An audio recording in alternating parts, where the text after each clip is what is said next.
प्रिय श्रोता बंधु प्रभु श्रीकृष्ण सर्वोच्च नाम आपण को शुभेच्छा। पवित्र बाइबल जिशा पुस्तक 53 अध्याय 3 पदरे आम पाठ करूँ। से अवज्ञात मनुष्यर त्यक्त दुखी लोक शोक परिचित पुणी मनुष्य मैंने जहाँठार मुख आच्छादन करती एपरी लोकतुल्य से अवज्ञात हेले आम्भे मैंने ताहांकु मान्य कलु नाही। मसीह को अर्थात प्रभु श्रीकृष्ण को जिसाय जातनार बेष्टित होइथिबा व्यक्ति रूपे वर्णना करती। वास्तव में प्रभु श्रीकृष्ण को संपूर्ण जीवन कष्टपूर्ण थिला।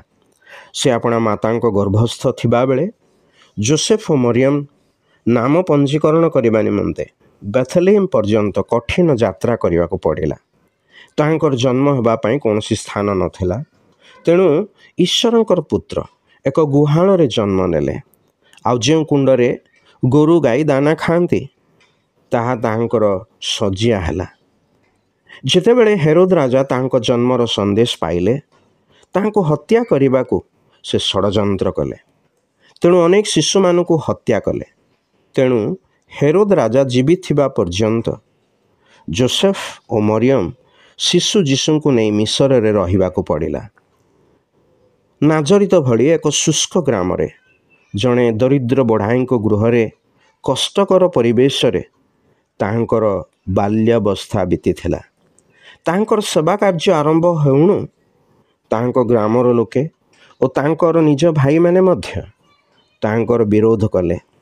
एपरिक से तांको प्राणहानि करने निमंते मध्य प्रस्तुत हो गले। से 40 दिन और 40 रात्र उपवास कला परे शैतान तांकर कठिन परीक्षा कला। जिते अधिक संख्यक लोक तांकर शिक्षा शुणा को आसिले सेतिक संख्यार तांको घृणाकारी माने तांको समस्या रे पकाई तांको हत्या करने को चेष्टा करुथिले।